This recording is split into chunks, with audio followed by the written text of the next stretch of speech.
नमस्कार। कभी कभी ना कुछ शब्द, बस कुछ शब्द ही पूरे देश में एक तूफान खड़ा कर देते हैं।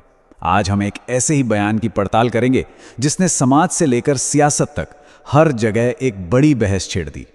यह है मीनाक्षी सिंह विवाद का पूरा विश्लेषण। आज के समय में जातिवादी होना जरूरी है।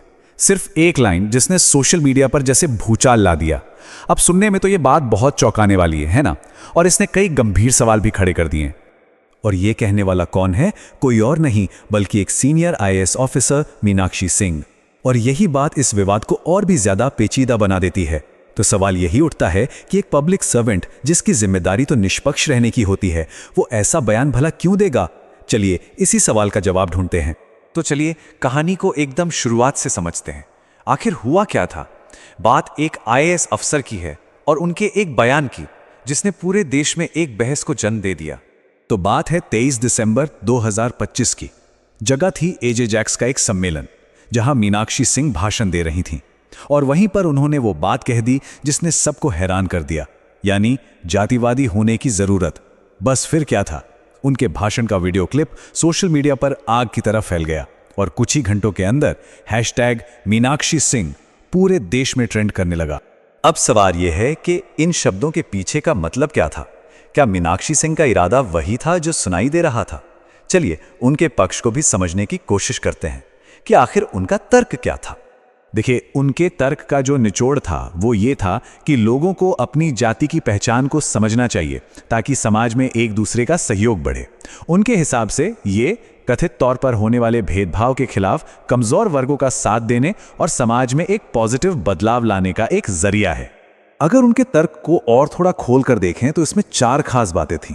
पहली बात तो यह कि सवर्ण समाज के अंदर जो भेदभाव है उसका मुकाबला करने के लिए ये जरूरी है। दूसरी बात, इससे अपने समुदाय में आपसी सहयोग के लिए एकजुटता बढ़ेगी। तीसरा, ये अपनी पहचान को समझने और उसकी इज्जत करने में मदद करेगा। और चौथा, इससे समाज में अच्छे बदलाव के लिए एक नई बातचीत शुरू होगी। लेकिन देखिए, जहां एक तरफ ये तर्क था, वहीं दूसरी तरफ थी जबरदस्त आलोचना। मतलब इस बयान ने तो जैसे आग ही लगा दी। तो अब देखते हैं कि इसके खिलाफ क्या क्या दलीलें दी गईं और क्या आरोप लगे। तो जो लोग आलोचना कर रहे थे, उनका साफ साफ कहना था कि यह बयान तो सीधे सीधे जातिवाद और समाज को बांटने वाली बात है। यह भारतीय संविधान की जो मूल भावना है, ये उसके खिलाफ है। और एक आईएएस अधिकारी से जिस निष्पक्षता की उम्मीद की जाती है, ये उसके बिल्कुल उलट है। कई लोगों ने तो यह भी कहा कि इससे सिविल सेवा की छवि खराब होती है और उन पर एक पब्लिक प्लेटफॉर्म का इस्तेमाल समाज को बांटने वाली बातें करने का आरोप लगाया गया। पर क्या हर कोई उनकी आलोचना ही कर रहा था? नहीं, ऐसा भी नहीं है। कहानी का एक दूसरा पहलू भी है। बहुत से लोग और संगठन उनके सपोर्ट में भी उतरे। चलिए अब समझते हैं कि उनके बचाव में क्या तर्क दिए गए। जो लोग उनका समर्थन कर रहे थे, उनका मानना था कि हाँ ठीक है, शब्द शायद थोड़े कड़े थे, विवादास्पद थे, लेकिन उनका असली मकसद तो समाज में जो असमानताएं हैं उन्हें सामने लाना था। उनका कहना था कि वो एक ऐसी कड़वी सच्चाई की तरफ इशारा कर रही थीं जिसे अक्सर हम नज़रअंदाज कर देते हैं। तो कुल मिलाके इस पूरे विवाद के 2 बिल्कुल अलग अलग चेहरे हमारे सामने आते हैं। एक तरफ है आरोप कि ये बयान समाज को बांटता है, यह संविधान की भावना के खिलाफ है और एक अफसर की निष्पक्षता पर सवाल उठाता है। और वहीं दूसरी तरफ है बचाव कि ये बयान समाज की असमानता को उजागर करता है, एकजुटता को बढ़ावा देता है और एक अच्छे बदलाव की बात करता है। तो अब सवाल ये उठता है कि सिर्फ एक बयान आखिर इतना बड़ा मुद्दा क्यों बन गया?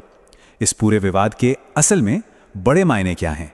देखिए, ये जो पूरी घटना है ना, ये हमें आज के समय की 3 बहुत जरूरी बातें सिखाती है। सबसे पहली बात, सोशल मीडिया की ताकत। कैसे कोई भी बात कुछ ही घंटों में एक नेशनल डिबेट बन सकती है। दूसरी बात, एक सरकारी अफसर के शब्दों का वजन, उनके कहे हर एक शब्द का जनता पर कितना गहरा असर होता है। और तीसरी और सबसे अहम बात, वो नाजुक संतुलन जो एक पब्लिक ड्यूटी और किसी के निजी विचारों के बीच बनाना कितना जरूरी और मुश्किल। तो आखिर में हम ये कह सकते हैं कि ये पूरा विवाद ना एक तरह से आज के ज़माने की केस स्टडी है, जो हमें दिखाती है कि पहचान, मीडिया और एक पब्लिक ऑफिसर की जिम्मेदारी, ये सब चीज़ें कैसे एक दूसरे से उलझी हुई हैं। और आखिर में ये पूरा मामला हमें एक बहुत बड़े सवाल के साथ छोड़ जाता है। एक पब्लिक सर्वेंट के लिए उसकी अपनी निजी राय और उसकी पेशेवर ड्यूटी के बीच की वो जो बारीक सी लाइन है, वो आखिर कहाँ खींची जानी चाहिए? सोचने वाली बात है।